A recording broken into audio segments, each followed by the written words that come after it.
여러분, 정해문이라는 불교 용어가 있습니다. 들어보셨어요?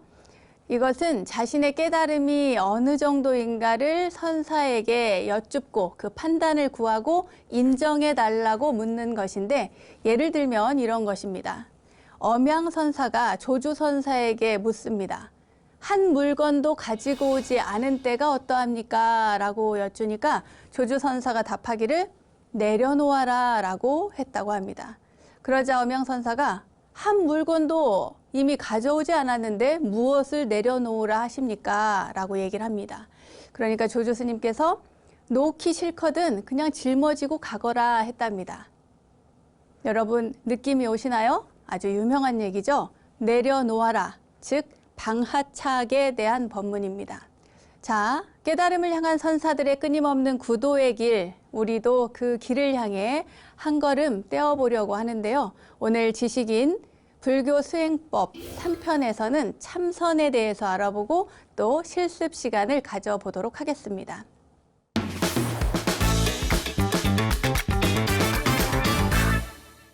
내가 중생이라는 생각으로 생활하는 것과 내가 부처라는 확신을 가지고 생활하는 것은 아주 크게 다릅니다. 그렇죠?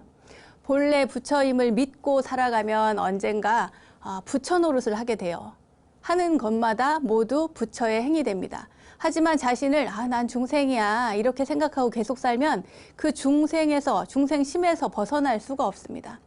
마치 한 나라의 태자가 자기가 누구인지 모르고 그 대신들 앞에서, 기라성 같은 대신들 앞에서 쩔쩔매면 대신들이 아주 우습게 생각을 해요. 그런데 아무리 어려도 자기가 태자임을 알고 앞으로 왕이 될 사람임을 딱 알면 이 백전노장의 무시무시한 장군 앞에서도 정확하게 명령을 내릴 수 있고 호령을 할 수가 있습니다.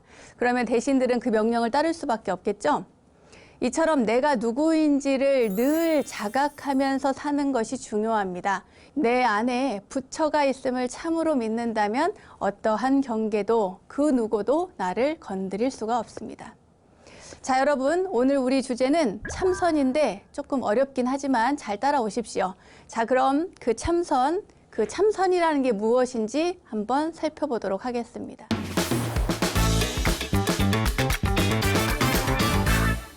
참선은 이 마음을 알아가는 겁니다. 마음을 고요하게 유지해서 참선을 통해 내 마음을 내가 스스로 마음대로 다스릴 줄 아는 것, 그것이죠. 내 마음을 내 마음대로 조절해서 그 쓰는 법을 터득하는 것이 바로 참선입니다. 현재 의식의 내 마음이 본래 참마음하고 딱 이렇게 맞아떨어져서 개합이 된다고 하죠. 불교 용어로. 이렇게 맞아떨어져서 같이 쓸 줄 알면 이 마음이 자유자재하다 이렇게 이야기를 합니다. 이 처음 공부하는 초심자들은요. 공부를 할 때 여러 단계가 있어요. 그런데 그 기초적인 것들을 알고 공부를 하면 더 좋을 것 같습니다. 그래서 오늘 설명을 해드릴 텐데요. 먼저 바른 안목이 있어야 되고 또 믿음이 있어야 되고 자각이 있어야 되고 내려놓을 줄 알아야 되고 사유하거나 또 참고할 줄 알아야 되고 공덕을 지을 줄 알아야 되고 진심이어야 되고 점검할 줄 알아야 되고 마지막으로 회양을 할 줄 알아야 됩니다. 이러한 구분지어서 어떤 순서대로 단계가 있는 것은 아니고요. 이러한 것들을 토탈로 함께 밀어붙이는 건데요. 자, 그럼 그것이 무엇인지 좀 더 자세히 알아보도록 하겠습니다. 먼저 바른 안목입니다. 이 바른 안목이 있어야 합니다.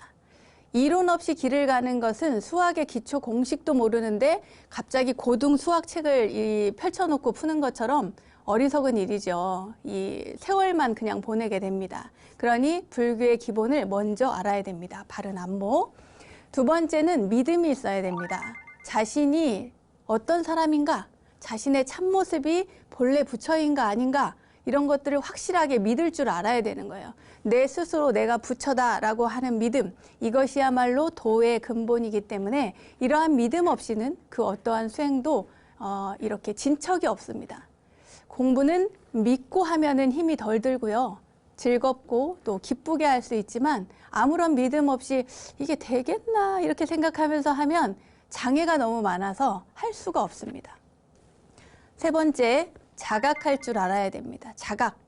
내 마음이 일어나고 멸하는 그 마음작용을 잘 들여다보고 관찰할 줄 알아야 돼요. 자각하는 것이 아주 중요합니다.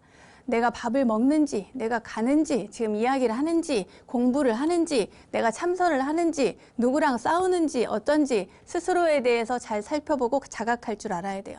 지금 이 자리에 바로 여기에서 현재의 면목, 현재의 내 모습을 자세히 관찰하고 살필 줄 알아야 본래 면목을 볼 수 있게 됩니다. 그 자각하는 그 마음이 바로 초발심이며 그 초발심이 곧장 깨달음으로 연결되는 것입니다. 네 번째, 놓을 줄 알아야 됩니다. 불교에서는 내려놓으라는 일 참 많이 하죠. 마음이 쉬어야 모든 우주의 이치가 드러납니다. 밝은 지혜를 얻으려면 마음을 지극하게 비워둬야 합니다. 미워하는 마음, 좋아하는 마음, 원망하는 마음, 시기하는 마음, 질투하는 마음, 이 모든 것들을 일단 탁 던져버리고 고민이고 뭐고 할 것 없이 탁 던져버리고 오로지 딱 한 곳으로 집중할 줄 알아야 되거든요. 자, 그럼 이 집중을 뭐라 하느냐? 다섯 번째, 사유와 참구입니다. 이 사유와 참구는 이 생각을 깊게 해야 되는 거예요. 그러니까 여기서 생각을 깊게 해야 된다는 것은 잡념, 망상을 버리고, 그러니까 다 비워버리고 그 상태에서 오로지 하나만을 이렇게 뚫고 나아가는 것을 말합니다. 경전이나 조사어록이나 또는 큰 스님들의 법문을 통해서 그 내용을 자꾸 사유하고 또 진솔하게 밀어붙이는 것입니다. 이 사유를 하면 집중력이 생기고 또 몰입도 길러지고 우리가 참선을 할 때 드는 이 화두라는 것을 드는데 아주 큰 도움이 됩니다. 다음은 여섯 번째입니다. 공덕이 생겨요. 참선을 잘하면 일단 욕망에서 벗어납니다. 이 허덕이는 갈증, 이 마음의 갈등이 딱 사라져 버리거든요. 그래서 하나를 딱 뚫고 가면은 한가롭고 또 편안하게 쉬어진다고 합니다. 그리고 그 무심자리는 무한한 능력과 공덕을 갖추게 되지요. 참선 정진을 열심히 잘하면 공덕을 갖추게 됩니다. 일곱 번째는 진심입니다. 수행자의 근본은 진심 그리고 성심입니다. 참진자, 진실한 마음, 성심, 정성스러운 마음입니다.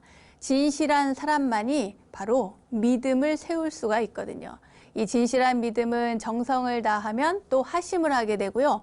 또 하심을 많이 하게 되면 더 발심이 커지게 되고 발심이 커지게 되면 한 생각 또 한 걸음이 보살의 행으로 이어지게 되어 있습니다. 자, 이렇게 정진을 열심히 하면 점검을 해야 돼요. 점검을 안 하면 내가 뭘 잘못했는지 뭘 잘하는지 모릅니다.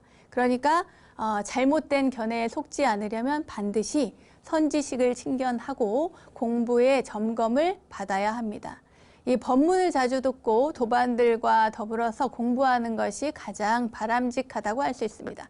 이 묻지 않고 가는 것은요, 자꾸만 정법과 멀어져서 자기 중심적인 불교가 될 수 있기 때문에 항상 조심하셔야 됩니다.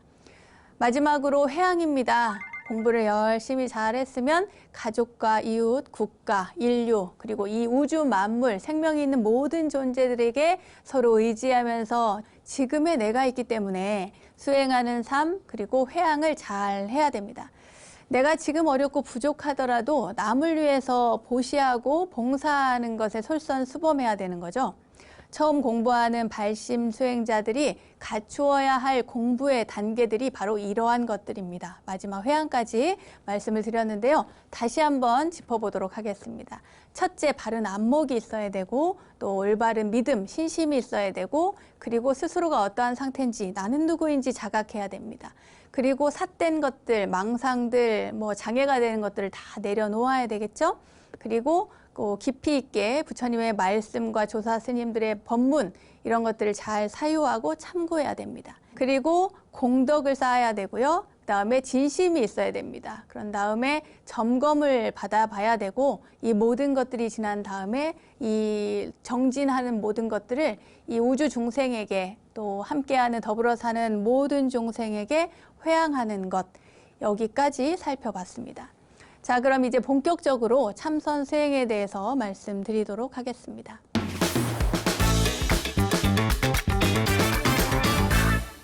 불교의 수행은 선이 핵심입니다. 참선선, 선이 핵심입니다. 서산대사의 성가기감에 보면요. 참선은, 그러니까 선은 부처님의 마음이고 교는 부처님의 말씀이다라는 구절이 나옵니다. 마음이 근본이라는 거죠. 생각해 보세요. 사랑하는 마음이 생기면 사랑해라는 말도 하게 되고 또 그에 맞게 행동을 하게 됩니다. 마음의 근본에서 말과 행이 나오듯이 부처님의 말씀도 부처님 마음으로 인해서 나온 겁니다. 이 참선, 선만이 수승하고 다른 것은 하열하다 이런 말이 아닙니다. 선과 교는 따로 놓고 생각할 수가 없거든요. 수행을 산 정상에 올라가는 것으로 한번 비교해서 생각을 해보죠. 방법은 정해져 있지가 않습니다. 저 산에 올라가려면 어떤 특별한 방법이 있는 게 아니에요. 앞뒤가 없습니다. 정상으로 가는 길은 여러 갈래가 있어요. 어느 것이 더 옳다고 말할 수가 없습니다. 힘들면 천천히 돌아서서 가기도 하고요. 급하게 서둘러서 빨리 이렇게 질러서 가기도 하고요. 사람마다 다 다를 수밖에 없습니다. 그러니까 모든 이들이 각각의 다른 길을 선택한다 하더라도 그 길은 다 옳은 길입니다. 산의 정상에 올라가면 더 이상 길이 없어요. 길이 끊어진 자리입니다. 그렇죠? 마음길이 끊어지고 언어가 끊어져 버린 그 자리, 그 위로는 이제는 하늘이잖아요. 길이 없기 때문에 일체가 길 아닌 것이 없는 길을 갑니다. 좀 어렵죠? 무심으로 이 사물을 대하되 생각을 일으키지 않고 함이 없이 작용을 합니다. 처음부터 이 무심을 바탕으로 해서 법답게 실천에 들어가는 것이죠. 다시 말해서 지금 내 눈에 보이는 육신을 너다 나다 이렇게 인정하지 않고 그냥 쫙 밀고 들어가는 겁니다. 생각이 없는 그 자리로 들어가는 것이죠. 선정과 지혜가 일치해서 수행하면 선정은 지혜를 돕고 지혜는 또 선정을 도와서 서로 같이 이렇게 비추면서 더 밝아진다고 합니다. 그러니까 곧 선정은 지혜의 본체가 되고요. 지혜는 선정의 작용이 됩니다. 이 참선 공부를 잘 하려면요. 부처님 법문에 의지해서 법답게 마음을 쓰고 또 중심을 잡고 살아가기 위해서라도 법문을 자주 들어야 됩니다. 하다못해 조사어록이라도 많이 봐야 돼요. 초심자는 특히 법문을 자주자주 들어서 법에 대한 안목과 이 정견, 바른 안목을 갖추어야 됩니다. 그러면 어떤 경계나 어떤 장애가 나타났을 때 거기에서 자각하는 힘이 생기고 그거를 이길 수가 있습니다. 참선을 수행하면 보통 우리가 조사선이다, 가나선이다 이런 이야기들을 하거든요. 여러분 들어오셨을 겁니다. 그럼 조사선은 뭐고 가나선은 뭐야? 궁금하시죠? 간단하게만 그냥 얘기를 해드리겠습니다. 이게 크게 차이가 있는 건 아니고요. 일단 조사선의 조사라고 하는 단어를 보면 조사라는 건 부처님으로부터 이렇게 면면이 전해져 내려오는 부처님의 마음을 체득해서 그러니까 자신의 깨달음을 후학들을 위해서 이렇게 열어주고 길을 안내해주고 이끌어주는 선지식 그런 분들을 바로 조사라고 합니다. 그러니까 그런 분들이 하는 선이 바로 조사선이죠. 이 조사선은 본래 부처의 정신을 그대로 이어받아서 단박에 깨친다고 하는 도노선인데 깨달은 선지식이 제자들과 일상 속에서 주고받은 말과 행이 그대로 녹아 있습니다. 어디에? 선문답에. 이 조사 스님들과 제자들이 이렇게 대화를 나누는 게 있어요. 이걸 선문답이라고 하는데 그 선문답을 하는 중에 그 자리에서 단박에 깨치기도 하고 또 공부를 해서 이게 무슨 뜻이지 무슨 말씀이시지 하고 계속 참고해 나가다가 깨치기도 합니다. 그러니까 이 조사선의 특징을 단적으로 나타내는 개송이 있는데요. 바로 교회 별전, 불림 문자, 직지 인심, 견성 성불입니다. 이 교회 별전이라는 것은 교 밖에 따로 전해져 내려오는 가르침.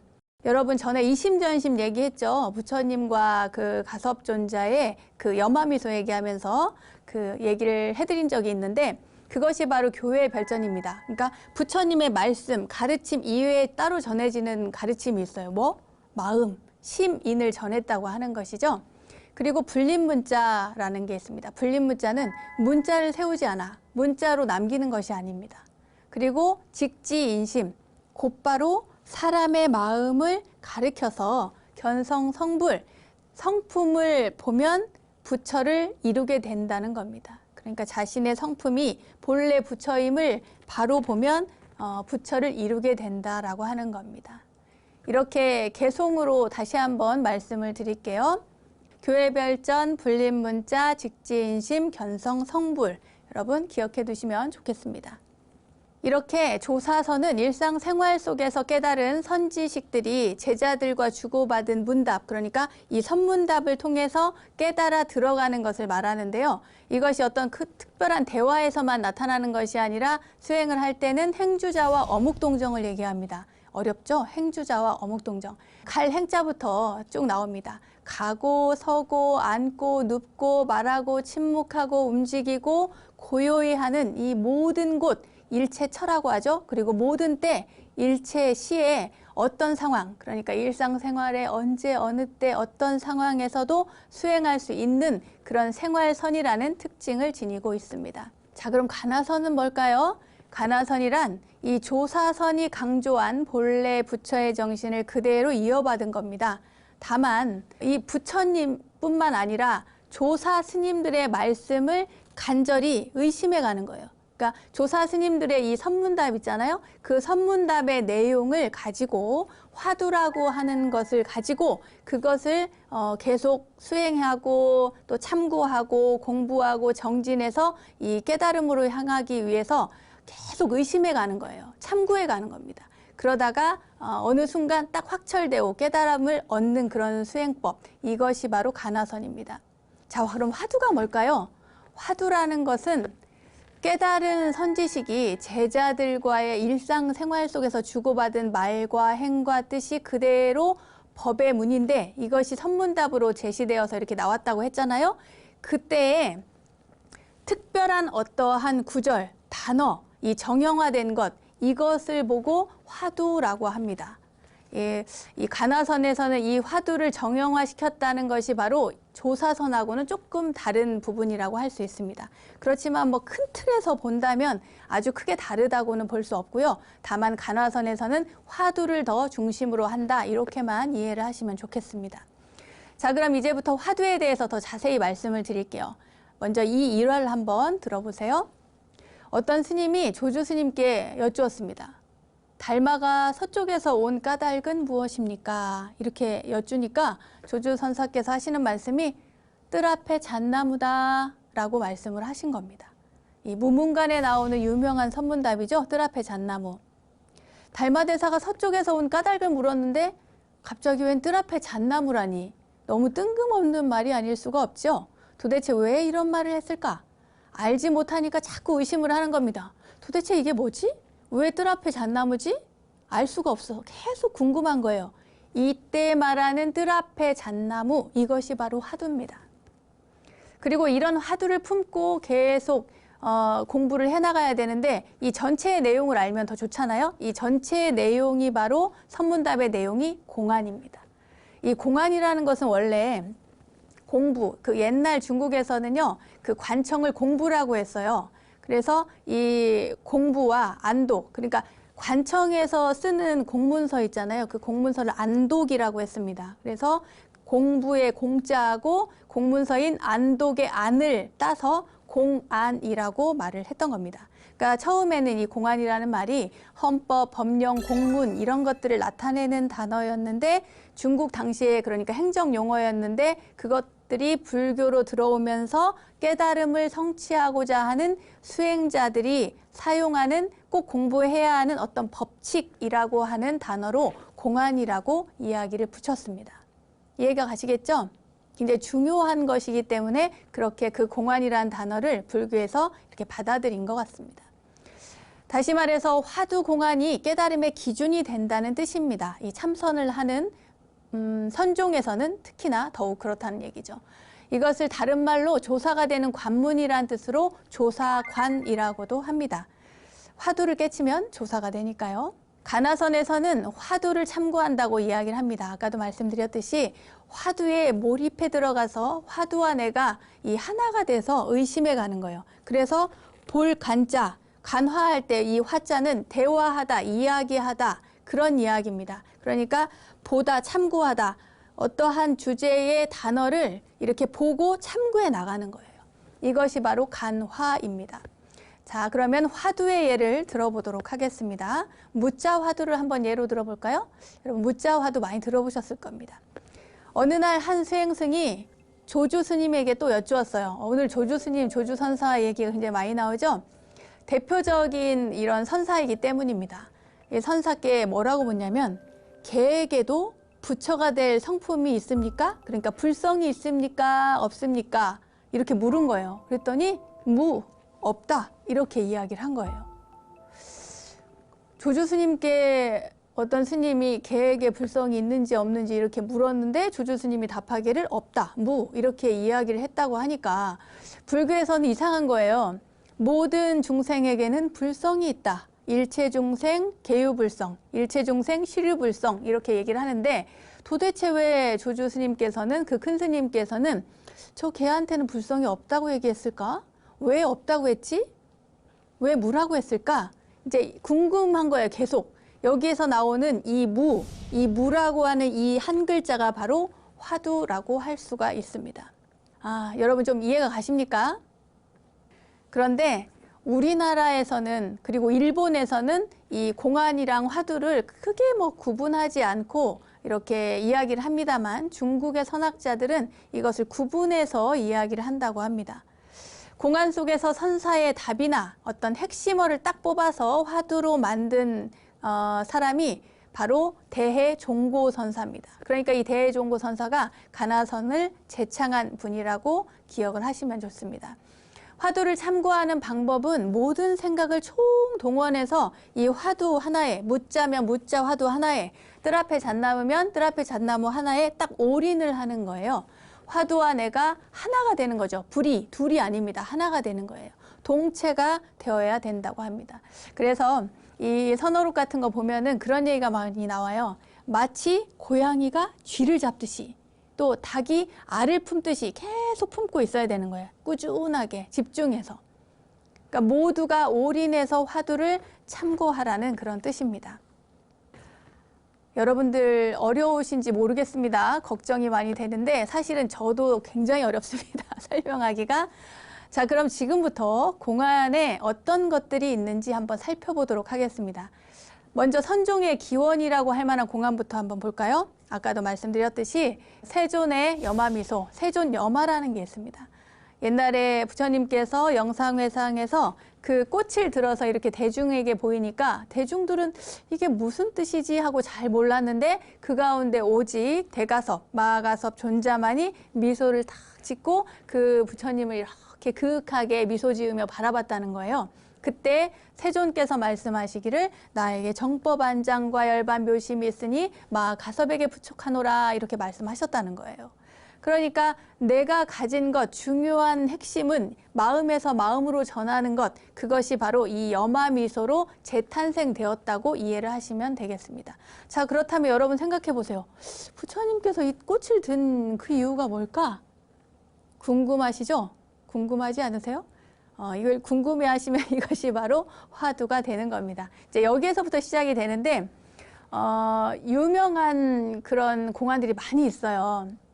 백장야호 얘기를 하나 더 해보도록 하죠. 백장 스님 이야기입니다. 일일부작이면 일일불식이다 이런 이야기를 하신 아주 유명하신 분입니다. 그러니까 하루 일하지 않으면 하루 먹지 않는다 이런 말씀을 하신 분인데 이 백장 스님께서 어느 날 그 법상에서 법문을 하시는데 한 노인이 있었어요. 그러니까 법문을 할 때마다 어느 노인이 계속 오시는 거예요. 그래서 어느 날 설법이 끝나고 나서 대중이 다 물러난 다음에 이 백장선사가 노인에게 묻습니다. 누구시냐고. 그랬더니 이 노인이 하는 말이 저는 아주 옛날에 가섭불 당시에 그 제세시에 이 절의 주지였습니다. 그때 어느 학인이 찾아와서 나에게 묻기를 많이 수행한 즐거운 나날도 인과에 떨어집니까? 안 떨어집니까? 이렇게 물었다는 거예요. 그러니까 수행을 열심히 한 수행자도 인과에 떨어지느냐 안 떨어지느냐 물었던 거예요. 그때 제가 대답하기를 불락인과, 인과에 떨어지지 않는다라고 말을 했습니다. 그랬더니 그 뒤에 그 과보로, 그 말 한마디 잘못한 과보로 500년 동안 여우의 몸을 받고 말았습니다. 굉장히 오랜 시간 동안 거기에서 벗어나지 못하고 있었던 겁니다. 말 한마디의 실수로. 청컨대 스님께서 이 몸을 좀 벗어나게 해주십시오 라고 이야기를 하는 거예요. 그러면서 다시 한번 여쭙습니다. 많이 수행한 즐거운 나날들도 인과에 떨어집니까? 안 떨어집니까? 많이 수행한 스님들도 인과에 떨어집니까? 안 떨어집니까? 이렇게 물은 거예요. 이때 백장 스님께서 뭐라 하셨냐면 불매인과라고 하셨어요. 인과에 어둡지 않다. 이렇게 말씀을 하신 거예요. 그 말 끝에 탁 깨달음이 온 거죠. 그래서 그때 그 여우의 몸을 가지고 있던 그 노인이 인사를 하고 말을 하기를 저는 이미 이 여우의 몸에서 벗어나서 뒷산에 있으니 스님께 바라건대 내가 이제 전생에 이 절의 주지 스님이었으니까 만약에 스님들이 돌아가신 다음에 입적하시고 나면 하는 그런 장례 의식처럼 그렇게 좀 자신을 장례를 치러달라고 얘기를 하는 거예요. 그래가지고 이제 이 백장 선사께서 유나 스님, 그러니까 지금으로 치면은 절을 총 관리하는 스님이겠죠? 유나 스님에게 말을 해서 대중에게 고하고 그리고 스님의 장례 의식을 준비하라고 합니다. 그러니까 대중들은 아무도 죽은 사람이 없는데 무슨 장례를 한다 하지? 그러고는 이제 대중을 이끌고 그 뒷산 바위 밑에 가서 지팡이로 이렇게 그 여기를 파보라 그래요. 여기를 이렇게 훑어보라 그래요. 그러니까 그 속에서 그 여우가 한 마리, 늙어서 죽은 여우가 한 마리 나옵니다. 자, 불매인과와 불락인과, 인과에 어둡지 않은 것인지 인과에 떨어지지 않는 것인지, 자, 무슨 의미가 있을까요? 여러분 생각을 해보십시오. 이것도 아주 유명한 공안 중에 하나입니다. 세 번째 한 가지만 더 말씀을 드리도록 하겠습니다. 육조 해능 스님, 전에 공부하셨죠? 육조 해능 선사가 어느 날 이 깃발이 바람에 날리는데 어느 스님들 두 명이서 막 이야기를 하는 거예요. 한 스님은 야, 깃발이 날린다 이렇게 이야기를 하고, 다른 한 스님은 바람이 움직이는 거지 이렇게 이야기를 하는 겁니다. 서로 그냥 깃발이 날린다고 그러고 바람이 움직인다고 이야기를 하는 거예요. 서로 의견을 막 주장할 때 그때 육조 해능 스님이 바람이 움직이는 것도 아니요 깃발이 날리는 것도 아닙니다. 바로 그대들의 마음이 움직이는 것이요 심동이라는 말을 했습니다. 야, 멋지지 않습니까? 저는 이 구절을 굉장히 좋아합니다. 깃발이 흔들리는 것도 아니고 바람이 흔들리는 것도 아니고 그대 마음이 흔들리는 것이다.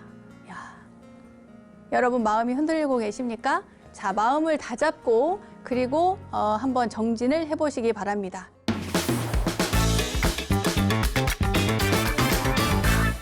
자, 지금부터는 실습 시간입니다. 자, 어떻게 실습할 것인지, 자, 주변을 한번 정리를 먼저 해보세요. 주변 정리를 하고 먼저 앉도록 하겠습니다. 먼저 방석을 2개를 준비합니다. 1개가 아니고요, 2개. 왜냐하면 선방에서는 좌복이라고 해가지고 방석을 하나 놓고 그 다음에 이 엉덩이를 받칠 것으로 그 뒷부분에다가 좌복을 하나 더 받쳐둡니다. 그래야지 자세가 훨씬 더 편안하고 다리에 압력이 덜 가서요 오래 앉아 있을 수가 있습니다. 자, 다음에 결과부자나 반가부자를 하고 앉습니다. 결과부자는 왼쪽 다리를 오른쪽 허벅지 위에, 그리고 오른쪽 다리를 왼쪽 허벅지 위에 이렇게 올려놓는 건데요. 이게 참 쉽지가 않습니다. 이게 가능하신 분들은 저절로 몸이 딱 척추가 서요. 왜냐하면 다리를 꼬기 때문에 저절로 이게 반듯하게 척추가 서집니다. 근데 이게 잘 안 돼요, 보통은. 그러니까 한쪽 다리만 올려놓으면 되고요. 만약에 그 한쪽 다리도 도저히 안 올라간다 그러면은 그냥 반듯하게 정좌를 하시면 됩니다. 그런 다음에 허리를 고추 세워요. 딱 고추를 세우고 그 다음에 어깨에 힘을 딱 빼고 어깨를 살짝 한번 들었다가 툭 하고 떨어뜨립니다. 이렇게 올렸다가 툭 하고 떨어뜨리고 오른손이 왼손을 감쌉니다. 이렇게. 네. 그러니까 오른손바닥 위에 왼손을 놓고 엄지손가락끼리 이렇게 자연스럽게 마주댑니다. 그런 다음에 배 쪽으로 약간 당기듯이 하면서 서서히 단전 근처에 가만히 내려놓습니다. 이때 어깨에 힘이 들어가지 않아야 돼요. 어깨에 힘이 안 들어가게 조심해야 됩니다. 어깨에 힘이 들어가면 오래 못 앉아 있고 나중에 어깨가 뭉쳐서 굉장히 고생을 해요. 그런 다음에 이 턱은 약간 아래로 당기듯이 하고요. 시선은 이 코끝을 지나서 30-40cm 앞을 보면서 눈은 반개라고 하죠. 반쪽 감은 듯 안 감은 듯. 왜냐하면 자연스럽게 요 30-40cm 앞을 보면 그러면 반개하듯이 보여요. 예. 그다음에 입천장에 이 혀를 가만히 붙입니다. 가만히 입을 한번 붙여보세요. 이렇게 하는 것은 이 입안의 침이 원활하게 잘 돌아가서 목구멍으로 잘 넘어가게 자연스럽게 하기 위해서입니다. 이것을 뭐 억지로 하면은요 계속 침이 더 많이 생긴다거나 막 여기가 붓거나 입이 마르거나 그럽니다. 그리고 호흡은 코로 들이마시고 코로 내쉬는데 전혀 의식하지 마시고 자연스럽게 하시면 돼요. 다만 일반적으로 하는 호흡보다 약간 가늘고 길게 먼저는 이렇게 호흡을 해서 이걸 편안하게 들이셨다 내셨다를 몇 번 해서 이렇게 자연스럽게 되도록 만드시면 좋습니다. 그리고 화두가 중요한데요. 화두는 각자 본인이 이제 아시는 분 지도 스님이 계시다면 그분에게 여쭈어서 화두를 받아도 되고, 만약 그게 아니라면 시청자 여러분들은 나는 그냥 오늘 배운 것 중에 하나 고르면 어떨까? 이렇게 생각하시면 그걸 해도 좋습니다. 뭐 무자 화두를 해도 좋고 뜰 앞에 잣나무를 해도 좋고 깃발 이야기를 여러분 말씀드렸으니까 저 깃발이 진짜 바람 때문에 날리는 건데 왜 마음이 날린다 그래? 이렇게 의심을 품고 하셔도 좋습니다. 어떤 것이든 상관이 없어요. 그리고 난 좀 더 다른 걸 하고 싶어 라고 한다면 뭐 이목구도 있을 것이고 뭐 마른 똥막대기도 있을 것이고 여러 가지가 있습니다. 그런 책자를 찾아보시고 조사 오르고 읽어보시면 그 안에서 많은 공안의 여러 가지 법칙들이 나오니까요. 선택하셔서 하시면 되겠습니다. 자, 간단하게만 말씀을 드렸는데 이 간단하게 한 것이 굉장히 어렵습니다, 여러분. 그러니까 차근차근 한번 연습을 해보시면 좋겠습니다. 다음 시간에도 이 수행법에 대해서 이어서 말씀을 드릴 거니까요. 이 화두를 드는 연습, 화두가 없다면 가만히 앉는 연습이라도 해보시면 좋겠습니다.